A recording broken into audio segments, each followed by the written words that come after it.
السلام عليكم ورحمة الله وبركاته. اللهم بارك وسلم وسلم ബഹുമാനപ്പെട്ട സയ്യിദന മുഹമ്മദ് മുസ്തഫ സല്ലല്ലാഹു അലൈഹി വസല്ലം തങ്ങൾ സഹാബികളിൽപ്പെട്ട വലിയ സഹാബിയായ മുആദ് റളിയല്ലാഹു അൻഹുവിനോട് ഉപദേശം നൽകിയത് ഹദീസ് ഗ്രന്ഥത്തിൽ കാണാൻ കഴിയും. എന്താണ് പറയുന്നത്? യാ മുആദ്, ഓ മുആദ്, ലാ തുശ്രിക് ബില്ലാഹി ശൈഅൻ, നീ പരിശുദ്ധമായ ഇസ്ലാം വിട്ട് മറ്റൊരു മതത്തിലേക്ക് പോകാൻ പാടില്ല.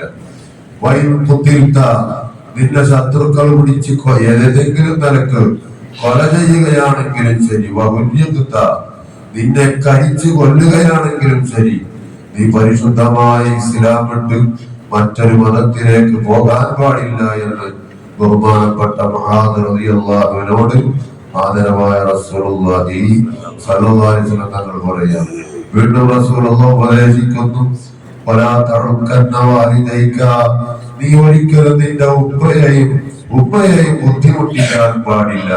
നിന്റെ കുടുംബത്തിൽ നിന്ന് നിന്നെ അവർ പുറപ്പെടുവിച്ചാലും, നിന്റെ സമ്പത്തിൽ നിന്ന് അവർ നിന്നെ പുറപ്പെടുവിച്ചാലും, നിന്റെ കുടുംബം, നിന്റെ ഭാര്യ നിനക്ക് വേണ്ട എന്ന് നിന്റെ ഉമ്മയും പറയുകയാണെങ്കിലും, അതേപോലെ തന്നെ നിന്റെ സമ്പത്ത് ഒഴിവാക്കാൻ പറയുകയാണെങ്കിലും, നീ നിന്റെ ഉപ്പയെയും ഉമ്മയെയും ഒരു നിലക്ക് ബുദ്ധിമുട്ടിക്കരുത് എന്ന് മുആദ് റളിയല്ലാഹു അൻഹുവിനോട് ഹബീബുനാ റസൂലുള്ളാഹി സ്വല്ലല്ലാഹു അലൈഹി വസല്ലം ഉണർത്തുകയാണ്. വീണ്ടും റസൂലുള്ളാഹി പറഞ്ഞു, വലാ തതറക്കന്ന സ്വലാത്തൻ മക്തൂബത്തൻ മുതഅബ്ബിദ, 5 നേരത്തെ നിർബന്ധമാക്കപ്പെട്ട നിസ്കാരം കൽപ്പിച്ചുകൊണ്ട് നീ ഒരിക്കലും ഒഴിവാക്കാൻ പാടില്ല.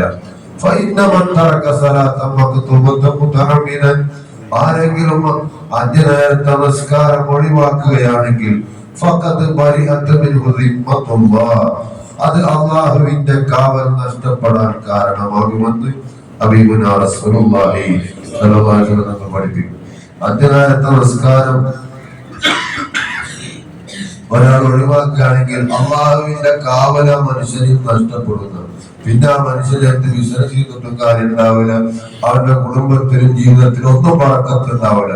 അപ്പൊ 5 നേരത്തെ നിസ്കാരം നിലനിർത്തുമ്പോഴാണ് അല്ലാഹുവിന്റെ കാവൽ ഉണ്ടാവുകയുള്ളൂ എന്ന് ഹബീബുനാ റസൂലുള്ളാഹി സ്വല്ലല്ലാഹു അലൈഹി വസല്ലം തങ്ങൾ ഉണർത്തുകയാണ്. അല്ലാഹു നമുക്ക് 5 നേരത്തെ നിസ്കാരം നല്ലതുപോലെ നിസ്കരിക്കാൻ തൗഫീഖ് ചെയ്യട്ടെ. വീണ്ടും റസൂലുള്ളാഹി ഉപദേശിക്കുകയാണ്, ലാ തശ്റബന്ന ഖംറാ, നീ മദ്യം കുടിക്കാൻ പാടില്ല, കള്ളു കുടിക്കരുത്. ഫഇന്നഹു റഅസു കുല്ലി ഫാഹിഷ, അത് എല്ലാ ചീത്ത സ്വഭാവങ്ങളുടെയും തലയാണ്. എല്ലാ ചീത്ത സ്വഭാവം മദ്യപാനിൽ ഉണ്ടായിത്തീരും. അതുകൊണ്ട് മദ്യവുമായി നീ ബന്ധപ്പെടരുത് എന്ന് ഹബീബുനാ റസൂലുള്ളാഹി സ്വല്ലല്ലാഹു അലൈഹി വസല്ലം പറയാം. അല്ലാഹുവിന്റെ റസൂലിന്റെ അടുത്ത ഉപദേശം, വയ്യാക വൽ മഅസിയ, തെറ്റുമായി നീ ബന്ധപ്പെടുന്നത് നീ സൂക്ഷിക്കണം. തെറ്റിങ്ങനെ ചെയ്താൽ ഫൈനൽ മഅസിയത ഹല്ല സുഖത്തുല്ലാഹ്, അത് അല്ലാഹുവിന്റെ കോപം ഇറങ്ങാൻ കാരണമാകും. അല്ലാഹുവിന്റെ ശാപം, അല്ലാഹുവിന്റെ ദേഷ്യവും നിനക്കിറങ്ങാൻ കാരണമാകും നീ തെറ്റുമായി ബന്ധപ്പെട്ടാലെന്ന് മുആദ് റളിയല്ലാഹു അൻഹുവിനോട് അല്ലാഹുവിന്റെ റസൂൽ സ്വല്ലല്ലാഹു അലൈഹി വസല്ലം ഉപദേശിക്കുകയാണ്. അല്ലാഹു സുബ്ഹാനഹു വ തആല അല്ലാഹുവിനെ സൂക്ഷിച്ച് ജീവിക്കുന്ന മുഅ്മിനീങ്ങളിൽ വിജയികളിൽ നമ്മളൊക്കെ പെടുത്തി തരട്ടെ. പടച്ചവനെ, ഞങ്ങളെ നിസ്കാരം കബൂൽ ചെയ്യണം തമ്പുരാൻ. ഞങ്ങൾക്ക് ദുനിയാവിലും ആഖിറത്തിലും ഖൈറും ബറക്കത്തും സലാമത്തും ഏറ്റി നൽകണം തമ്പുരാൻ. ഞങ്ങളെ ഹലാലായ മുറാദുകളൊക്കെ സഫലീകരിക്കണം തമ്പുരാൻ. ഞങ്ങൾ മരിച്ചവർ ഞങ്ങളെ ചുറ്റും മറവട്ട് കിടക്കുന്നു എല്ലാവർക്കും സ്വർഗീയമായ ജീവിതം പ്രദാനം ചെയ്യണം തമ്പുരാൻ. അവസാനം സ്വർഗം കൊണ്ട് വിജയിച്ചവരിൽ ഞങ്ങളെയും ബന്ധപ്പെട്ടവരെയും പെടുത്തണം റഹ്മാൻ. ആമീന ബിറഹ്മതിക യാ അർഹമർ റഹീമീൻ. സല്ലല്ലാഹു അലാ മുഹമ്മദ് സല്ലല്ലാഹു അലൈഹി വസല്ലം. സല്ലല്ലാഹു അലാ മുഹമ്മദ് സല്ലല്ലാഹു അലൈഹി വസല്ലം. അല്ലാഹുമ്മ സ്വല്ലി അലാ മുഹമ്മദ് യാ റബ്ബി. അസ്സലാമു അലൈക്കും.